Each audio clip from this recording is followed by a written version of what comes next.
They were walking in circles. The couple had just moved from an apartment in New York City to a cabin in British Columbia.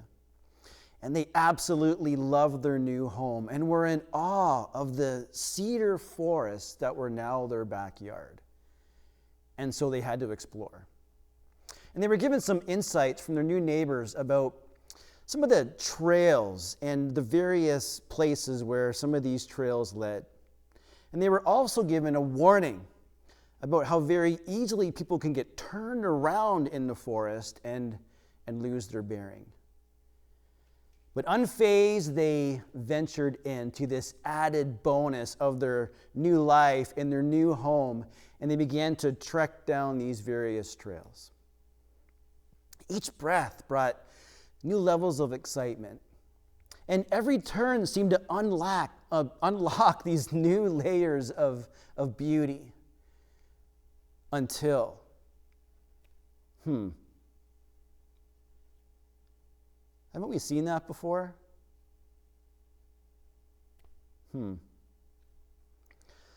Unsure, they leaned a stick up against a tree, and they continued on, quite sure that they were never going to see that stick again.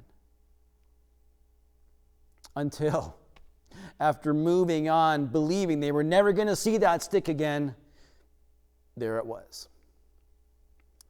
The same stick leaning on that same tree. And after a few more attempts, they kept returning to that same tree, looking at that same stick leaning against it. They were walking in circles.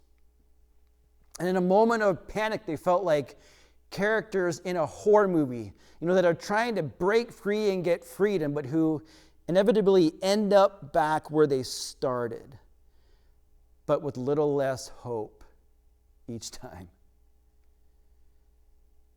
They could not escape where they had already been because they're walking in circles. We'd be terrified to find ourselves in that position, wouldn't we? And so we better find out whether or not we are. Because there's some of us this morning, some of us today, maybe even more than we would have expected, who are walking in circles. You can't escape where you've already been because there's something in your past that you're not dealing with. You think you're just going to walk away into this life ahead of you. You can even picture in your mind just how great it's going to be, but there's this thing in your past. There's this stick leaning up against a tree, and it just keeps showing up. It just keeps showing up. You can't run from your past. You're walking in circles. And so how do we stop from spinning?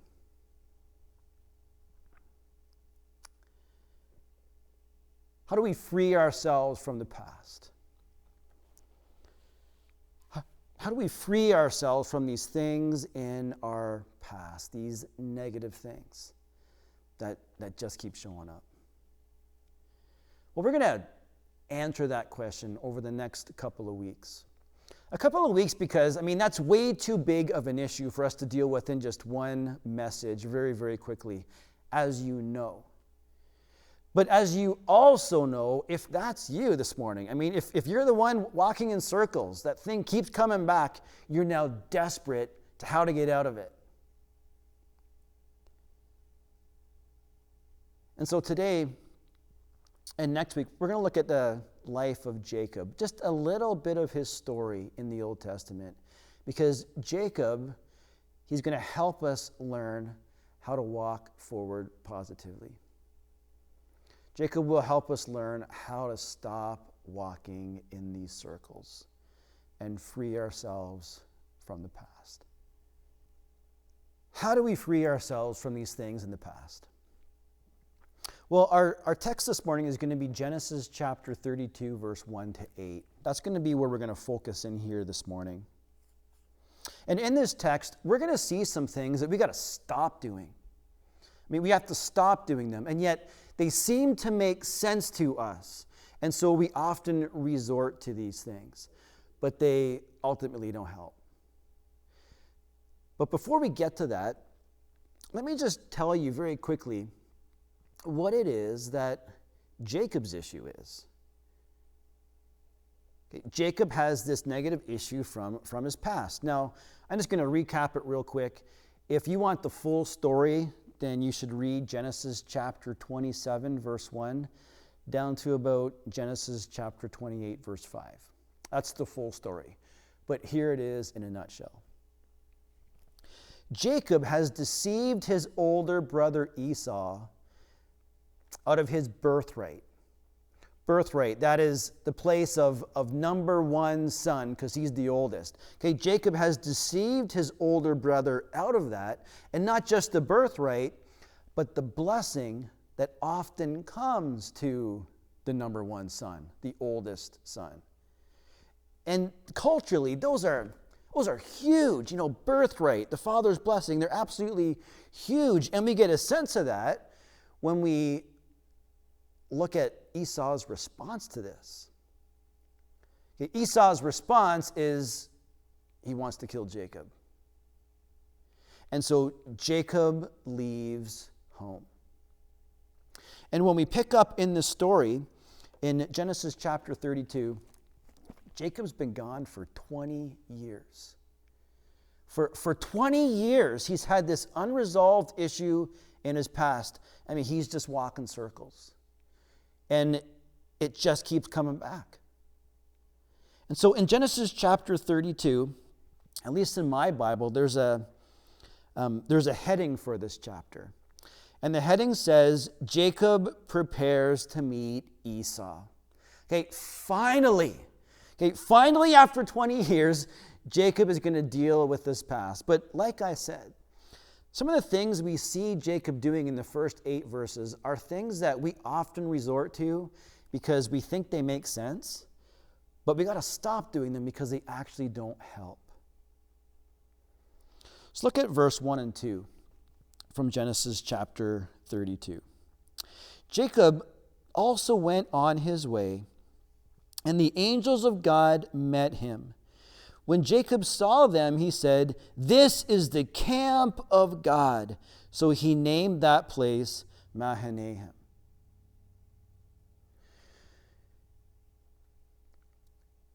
We will not free ourselves from our past by simply sounding spiritual.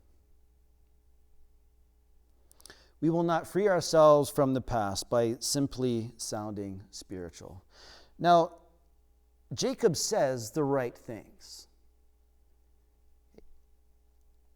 Is it wrong what Jacob said? Absolutely not. This is the truth. Jacob says the right things. He acknowledges the ever-present reality of God. And how can he not? None of us have probably ever, never gone toe to toe, face to face with an angel that God had sent to meet us on our path. Okay, none of us can say that's ever happened, but it happened with Jacob. And so Jacob acknowledges this. He says the right things. Okay, this is the camp of God. Obviously, Jacob is not blind to the existence of God. Jacob is not blind to the existence of God. He grew up and he lived with this reality of who God is. Okay? He knew who God was, and not only who he was, but what God desired to do in his life. But to actually step into these things and to see them through requires so much more than simply sounding spiritual. There is so much more necessary to see these things true that God wants to do, to actually step into them than just sounding spiritual. We are very good at sounding spiritual. Okay, that is not our problem. Okay, we are very good at sounding spiritual, and we like our slogans. And we like our quotes. I mean, we might have them in our walls in our house or on our computer. If we want to fix, then we're just going to go to social media and we're going to be filled with all these inspirational quotes, that are supposed to inspire us and fill our faith. We love those kinds of things. We love these inspirational quotes. Quotes like this: when life gets too hard to stand, kneel. Okay, that should inspire us. That's an inspirational quote. Or how about this one? Faith tells me that no matter what lies ahead, God is there. Okay, that's an inspiring quote. We like these kinds of quotes. Or maybe this one, this famous one. You may be the only Bible that someone ever reads. Okay, we like these quotes. We are inspired them as they do relay truth, which is necessary. And yet simply acknowledging these things aren't going to do anything for us until we actually live like they are true, until we actually live these things, and until we actually kneel in prayer when life gets tough. Until we actually step out in faith, because we know that no matter what's coming, okay, yes, God is going to be there no matter how challenging it is. And for us to actually, live the kind of life where we know someone is watching us and it's up to us and our life to point them to Christ. It's not just enough to sound spiritual. And we're very good at it. That is not our problem. I mean, we are very, very good at sounding spiritual. That is not our problem. But the problem is thinking that just sounding spiritual is going to get anything done. The problem is thinking that just simply sounding spiritual is going to free us from our past. It will not. It's not enough. And now you might think that I'm being a little bit hard on Jacob.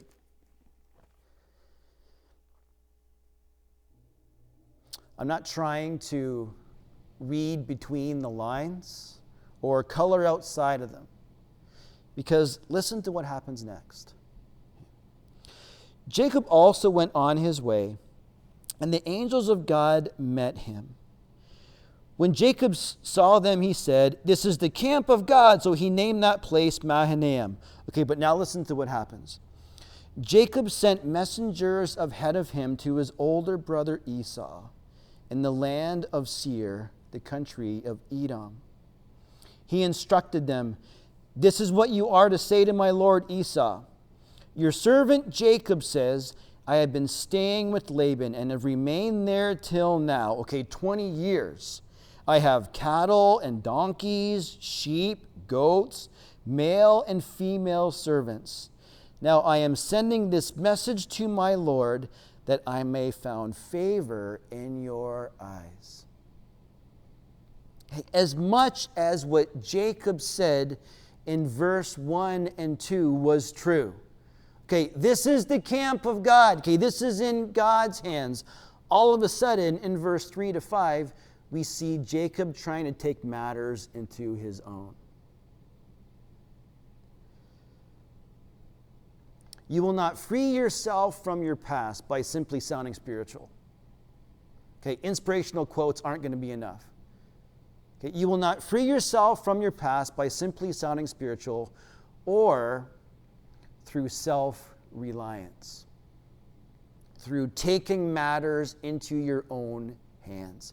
That's what Jacob does. See, Jacob decides he's going to take matters into his own hands like he always has done, and he's going to send his brother a gift. We actually see the gift that Jacob's going to send down in verse 13 to 15. So if you just jump down to chapter 32, verse 13, it says, Jacob spent the night there, and from what he had with him, he selected a gift for his brother Esau. It's a huge gift. 200 female goats, 20 male goats, 200 ewes, 20 rams, 30 female camels with their young, 40 cows, 10 bulls, 20 female donkeys, and 10 male donkeys. Esau is going to send a gift. You know, he's really just kind of planning for the worst. And you might think, okay, what's wrong with that? Okay, come on. I mean, how many of us have done this? I mean, how many of us have done this? We've sent a gift, you know, to soften the edge of a pretty heated situation. I mean, come on, we do this kind of thing. It sounds like it makes a little bit of sense. Well, in one sense, there's nothing wrong with this. Okay? There's nothing wrong with sending a gift. I mean, who doesn't like a gift? But in another sense, a gift is not going to appease the depth of the situation. It isn't going to touch deeply enough. In fact, a gift can merely be a distraction from the real heart of the matter. And when we take matters into our own hands and self-rely to kind of deal with these past issues, okay, this is often what we do. We just look for a quick fix. Okay, if we can just do something with our own hands, okay, we can kind of like blow this over, make it feel like it's not that big of a deal.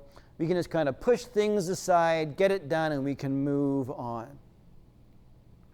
We try to do these kind of quick fixes to make it just blow over. Like Esau has done. Sorry, like Jacob has done for Esau. But when we read into the story and we actually see when Jacob meets Esau, we learn very quickly from Esau that he could care less about the gift. I mean, the gift doesn't matter to him at all. I mean, he eventually takes it just because Jacob pressures him, but he doesn't care about the gift. The gift doesn't do anything. It's not the issue. And yet for Jacob, taking matters into his own hands by sending a gift mattered very much to him. And yet you will not free yourself from your past by simply self-relying. You will not free yourself from your past by simply sounding spiritual. I'm just going to say the right thing. Or through self-reliance. I'm going to fix this myself. And you will not free yourself from your past when we're swayed by fear. When we're swayed by fear. Verse 6. When the messengers returned to Jacob, they said, "We went to your brother Esau, and now he was coming to meet you, and 400 men are with him." In great fear and distress, Jacob divided the people who were with him into two groups, and the flocks and herds and camels as well. He thought, if Esau comes and attacks one group, the group that is left may escape. You will not free yourself from your past when we're swayed by fear. Jacob certainly understands the circumstance that lies ahead. He clearly understands this. I mean, in his mind, he's going to face an angry brother whose anger has been boiling for 20 years, and now it's going to spew over and blow up with this revenge. And so with this in his mind, fear clearly sets in. And we can see fear clearly setting in because all of a sudden, Jacob is dividing things in this moment. Okay, divisiveness, division comes into the situation at this moment. And Jacob has to decide in his own mind what and who he's willing to lose.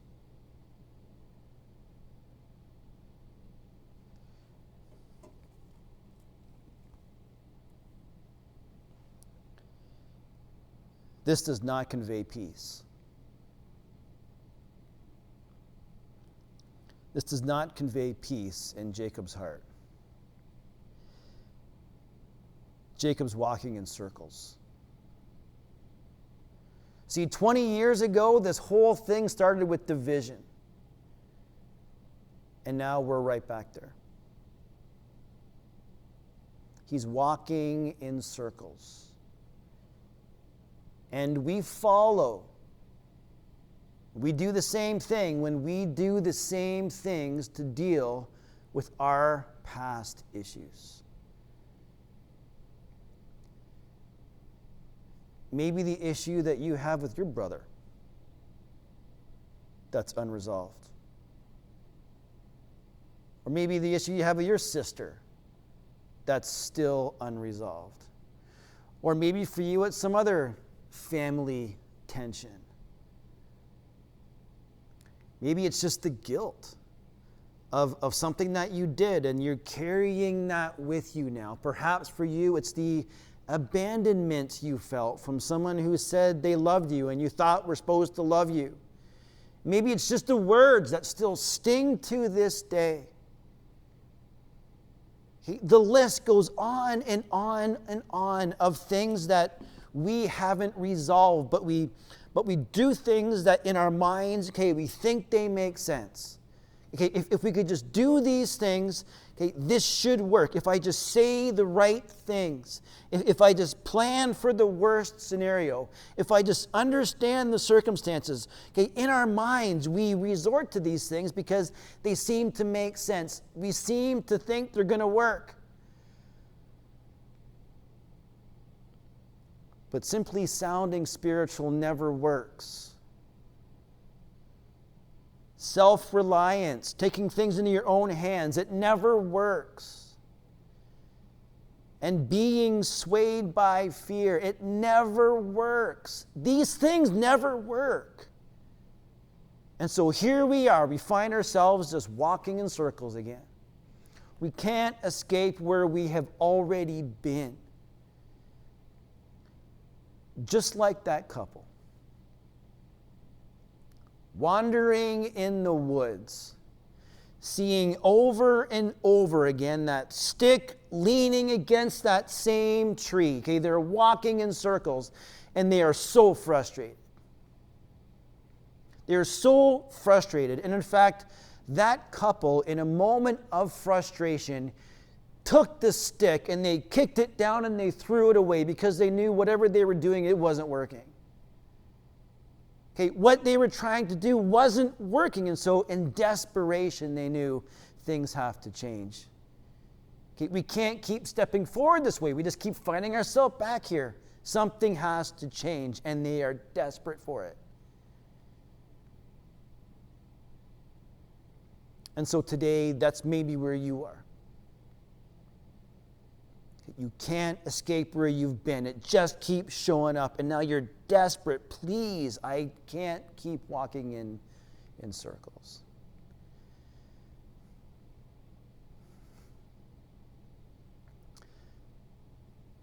But do you know that it's been scientifically proven that when we're lost, we walk in circles? When we're lost and try to find our way, we just keep walking in circles. That's what we do. That's what we're wired to do. That's just what happens. unless there's a light source that we can look at to keep our path straight. No, if the sun's out and we look at the sun, we're good. If the moon's out, we're good.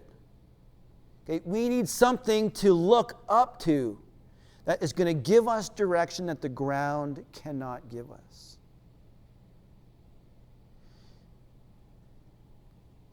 And Jacob knows who to look up to. Jacob knows that source. He knows who to look up to. In fact, just before he made this journey, he was reminded of this. And today we need to be reminded as well. In Genesis chapter 31, verse 3, it says, "Then the Lord said to Jacob, 'Go back. Go back to the land of your fathers and to your relatives.'" Yes, including Esau. "And I will be with you." Go back to the land of your fathers and to your relatives, and I will be with you. Jacob just needed to be reminded to look up and to let God lead the way. And maybe for us today, that's just a reminder that we need. Okay, the reminder is to look up and let God lead, because God is telling us the same thing today. I mean, if this is you today and you have this unresolved past issue, and here you are walking in circles and you can't escape where you've already been, if this is you, then God's really telling you the same thing. This morning he's looking at you and he's saying, go back. Doesn't matter how long it's been, 10 years, 15 years, 20 years, 30 years, he's saying, go back to the land of your fathers and to your relatives. Okay, whatever this issue is, whatever it is that's still unresolved, whatever that stick is on the tree that keeps showing up, go back. And I will be with you. Today, we just need to be reminded to let God lead the way. These other things that we might think work, don't work. These things that we often resort to, they do not work. And you will not free yourself from your past until you let God lead you. God, today we know that this is a big issue. And this is an issue with a lot of people. We're walking in circles because of this unresolved issue in our past. And we're trying to walk away, and yet here we are walking circles. It just keeps showing up again and again and again. And in our humanness, that's what we do. We are actually wired to walk in circles when we're lost. And in those circles, we are doing these things that we think help, but they don't help. They do nothing for us. God, we know that these past issues can bring guilt and shame and deep hurt. And we can find ourselves in this place where we're just desperate to get out of it. Desperate to finally walk away.